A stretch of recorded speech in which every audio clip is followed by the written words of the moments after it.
Hello, everyone, and welcome to Uncivil Law, where we learn through the misfortunes of others. If you're enjoying this legal education content, please remember to subscribe. It helps the channel grow. For today's case, we're trying to determine what exactly comprises a lie to federal law enforcement. This is the case of United States of America versus Robert Hara. In this case, a financial institution was subject to multiple different regulatory bodies about its loans and provided some information respective to those loans. And the federal government charged them with lying. But it's not clear whether they lied or they merely misunderstood what's going on. So we're going to read a lot about the details about this and try to determine the facts. Let's get started with this. When a defendant is charged with false reporting, based on an ambiguous reporting requirement, what is the prosecutor's burden at trial as to the element of falsity? Is it sufficient to prove the statements were false only under the government's interpretation of the requirement, or must it prove the statement was false under each objectively reasonable interpretation of the requirement? So what makes a statement false? Is it when the government says, well, this is what it means, or is it from the point of the view of the person answering? And do we have to look to every possible reasonable interpretation of what they're asking? For many years before the Great Recession, Wilmington Trust maintained a significant commercial real estate lending practice. For purposes of internal classifications of these loans, the bank did not classify all mature loans with unpaid principals as past due. So a mature loan, as the name would suggest, is one in which payment is due. And if you didn't pay it, that would make it past due, but it didn't necessarily classify them all that way.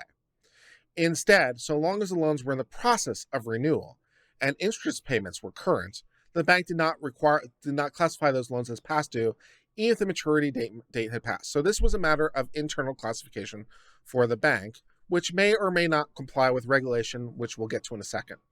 But the bank said, okay, look, even if your loan is due and you're not paying on the principal, so you're in default, you're not past due, if you're in the process of undergoing a new loan application.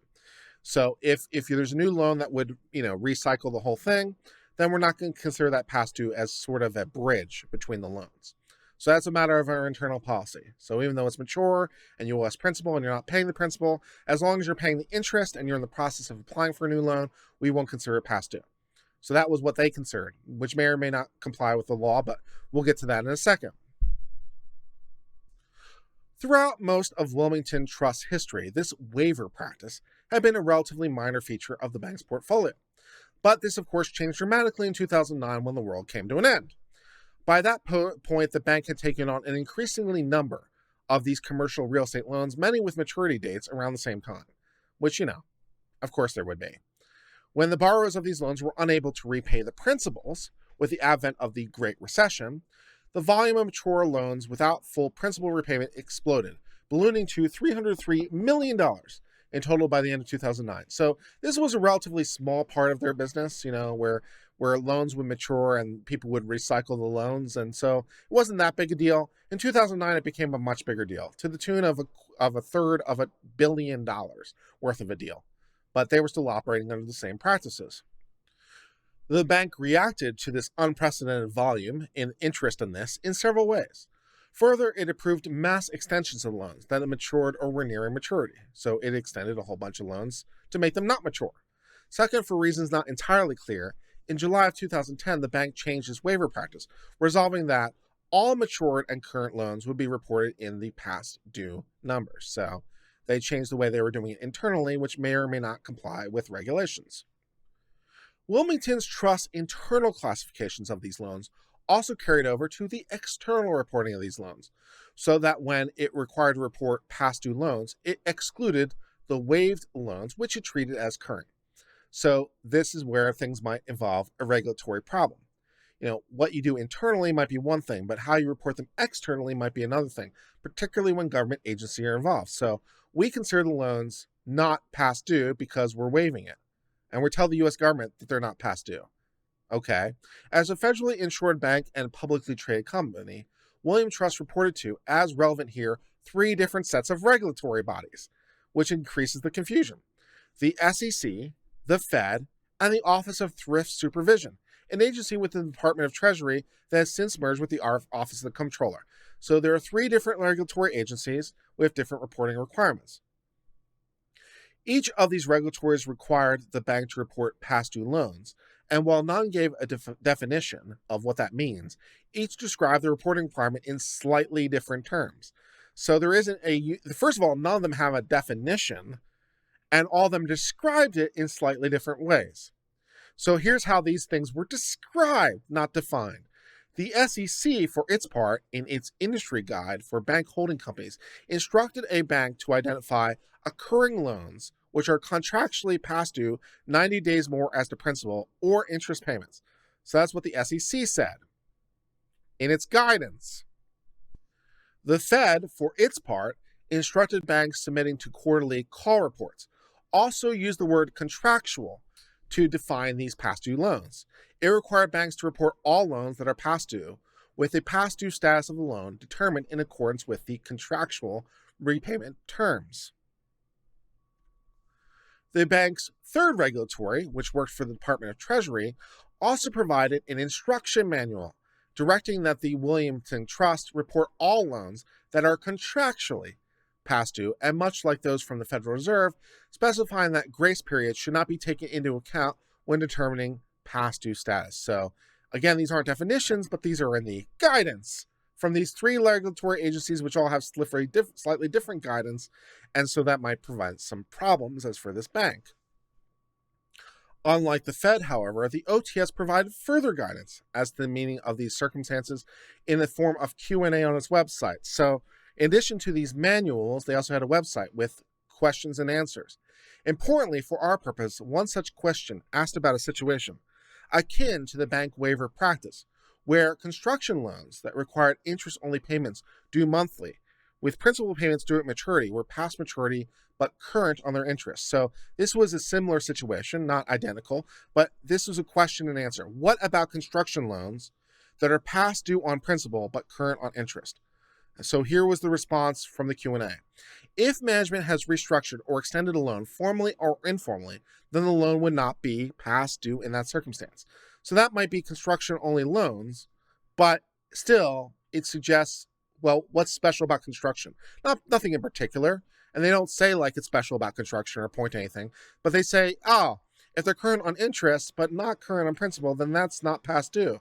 According to the Q&A from the website, from the OTS, one of the 3 regulatory agencies. You see how hard it is to give truthful answers when there's so many conflicting things about what is truthful? This is not fun.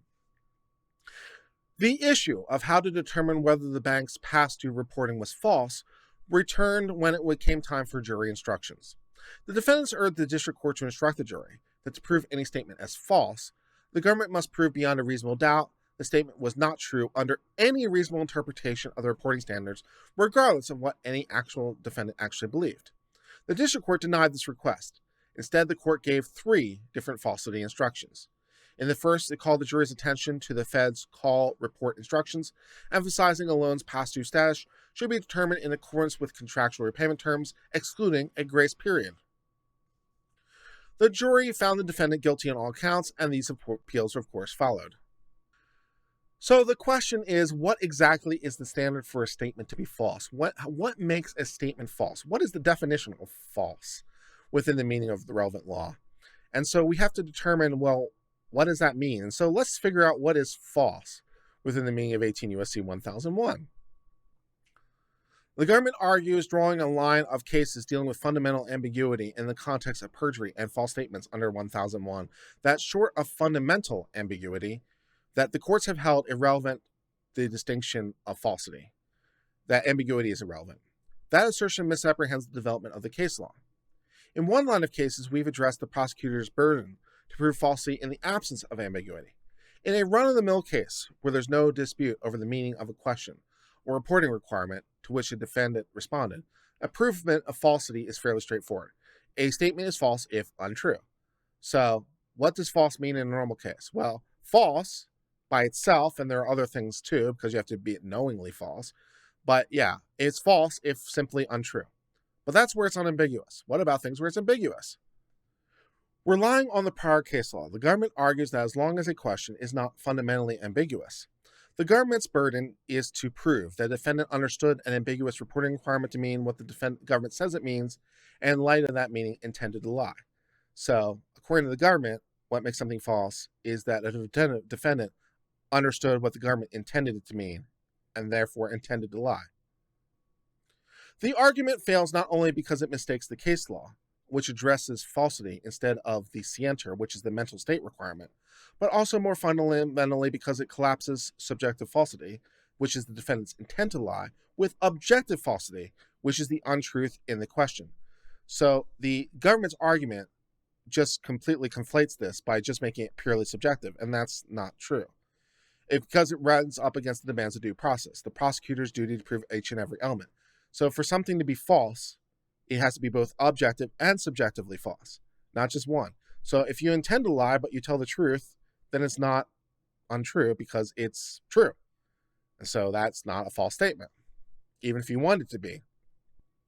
In the false statement context, because falsity and knowledge are distinct elements, so both your subjective and the objective, this means the government must prove the statement was false beyond a reasonable doubt, regardless of whether there was an intent to lie. And amazingly enough, this has actually come up because there was a decision called United States versus Castaro, which a defendant who believed he was lying when he told a federal agent he received money from a particular person, but who in fact had made a completely, if unintentionally, accurate statement because the money had actually come from an undercover agent, had been convicted of making a false statement. So he believed he was lying, but as it turned out, he was actually telling the truth. It really did come from that. He just didn't know it.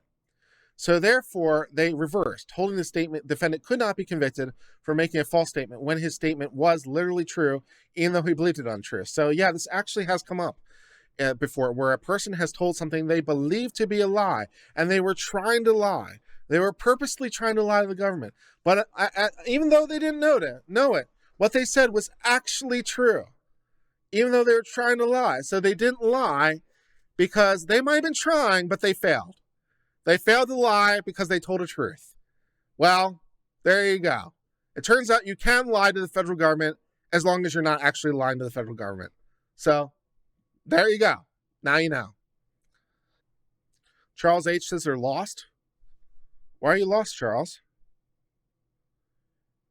It's a crime to lie to the federal government. It's a crime to knowingly lie to the federal government. It's a crime to knowingly lie to the federal government. So that means you have to do two things. You have to know, and it has to be a lie. So if you're knowingly lying, but it's not a lie, then it doesn't meet the second definition. So yeah, he thought he was lying about where the money came from, but he was actually right. So I don't know where the money really came from, but what he said was, oh, the money came from this guy. Now, he didn't think that was true. He thought the money came from somewhere else. But it was true. The money came from that guy because he was an undercover informant. So the situation would be, so I don't know exactly what was happening in this case, but the situation would be, okay, a situation would this be? So let's say there's an undercover informant in a criminal enterprise, right? And the undercover informant gives money to a guy to give to me. So let's say, let's make it simple, or let's create a scenario where this makes sense. Let's say I'm a mafia boss. I'm a mafia boss, and I have a trusted lieutenant, right? So my trusted lieutenant gives me the money, right? So we are creating a crime together, and the person who gives me the money says the person who gives me the money is my trusted lieutenant. All right. So that's what I think is true. So the FBI comes and they interview me, the mafia boss, and they say, where did the money come from? Now, what I think is true is it came from my trusted lieutenant because that's who handed me the money. Right. So, but I don't want to say that. So what I'm going to do is I'm going to lie. Aha. It came from this guy. This guy is the guy who gave me the money. Right?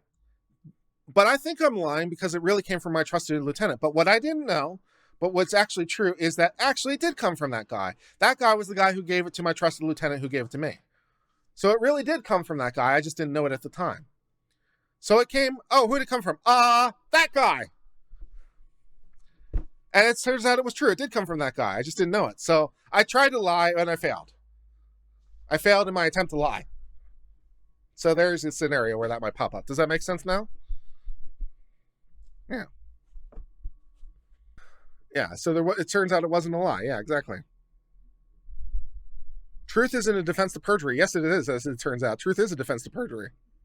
Yeah, truth is a defense to perjury. It's absolutely a defense to perjury. For it to be perjury, it has to be a lie. So as it turns out, truth is, in fact, a defense to perjury. Yeah, that's basically where we are at. Where'd it come from? He gave me the money. It turned out he did give you the money. Who knew? Yeah. Because we must define a standard for falsity, independent of a defendant's subjective intent, we now turn to defining the government's burden of proof for where reporting requirement is ambiguous. Here we're guided by another process principle, the requirement that potential defendants be given fair warning of what conduct could give rise to criminal liability. J.C. Milso says it's the intentional lie, not whether it's a lie, it's both. It's both. It's both. It's knowing falsity. It's knowing falsity. It's both. It is the intention to lie and that it is a lie. Knowing falsity. Yeah. I knew I was lying and it was a lie. Yeah, so it's both. It's subjective and objective. Both. If I accidentally tell you the truth, even if I think it's a lie, it's not a lie because it's not false. So it might have been knowing, but as it turns out, it wasn't false. Oops. Yeah.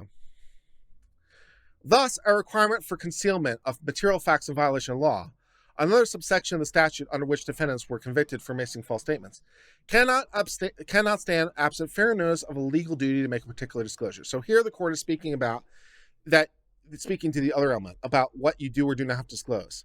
So they have to put you on fair notice of what they're asking you before they can accuse you of lying.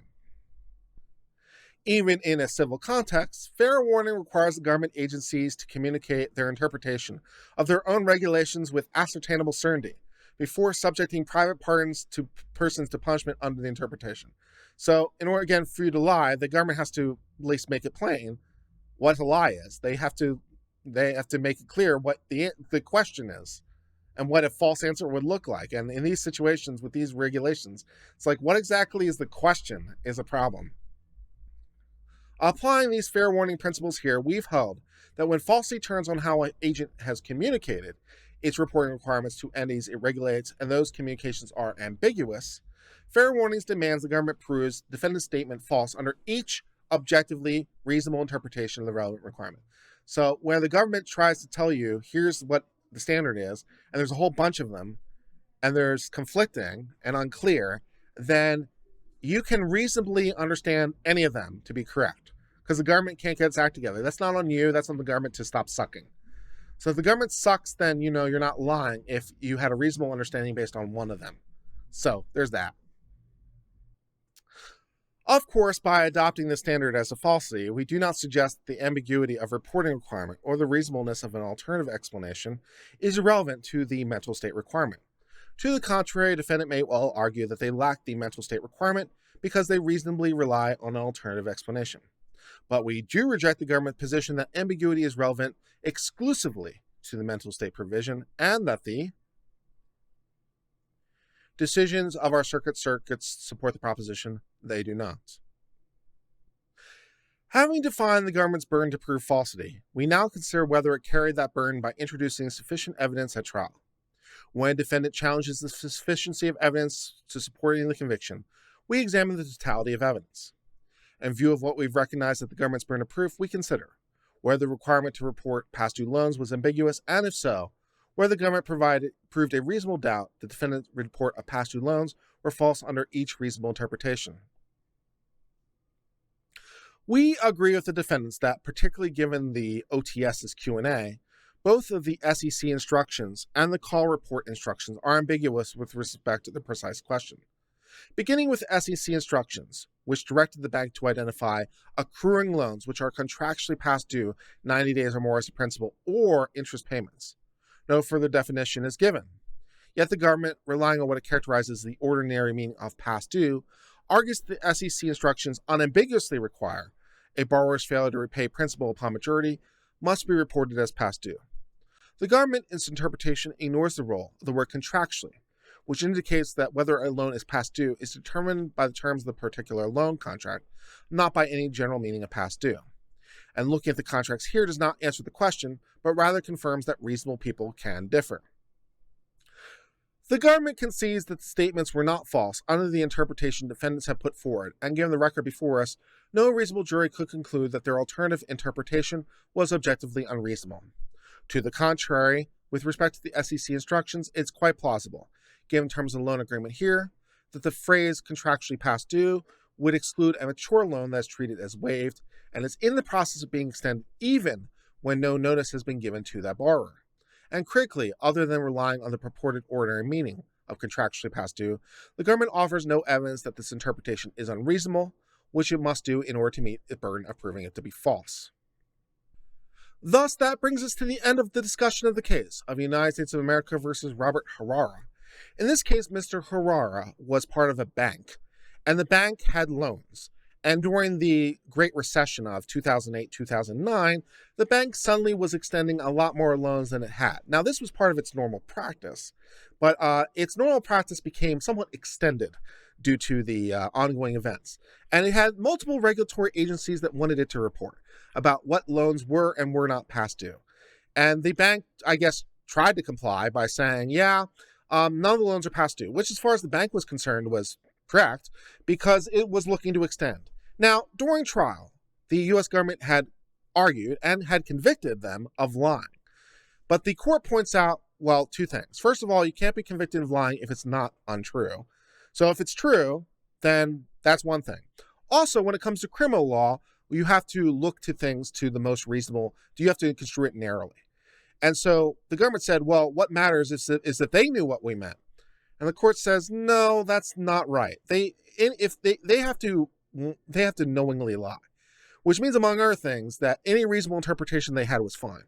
And amazingly, with 3 different regulatory agencies and a Q&A, they were a little bit unclear onto the rules. And so they gave an answer, which the government said was a lie. And the Court of Appeals says, no, you did. First of all, none of the agencies actually provided a definition. 0 of them provided a definition. In their relevant guidance /manual/Q's and A's, they attempted to say what they were looking for. And then you want to say, they were lying, though. And the Court of Appeals is like, no, that's not a lie. They gave an answer which was a reasonable interpretation of one of the guidances that you gave. So, federal government trying to suck less is the end of that story. And that brings us to the end of the discussion of this case. Thank you so much for being part of the Uncivil Law family. If you enjoyed this legal education content, please hit the subscribe button. It really helps the channel grow. We appreciate your continuing support. Until later, my friends, cheers and goodbye.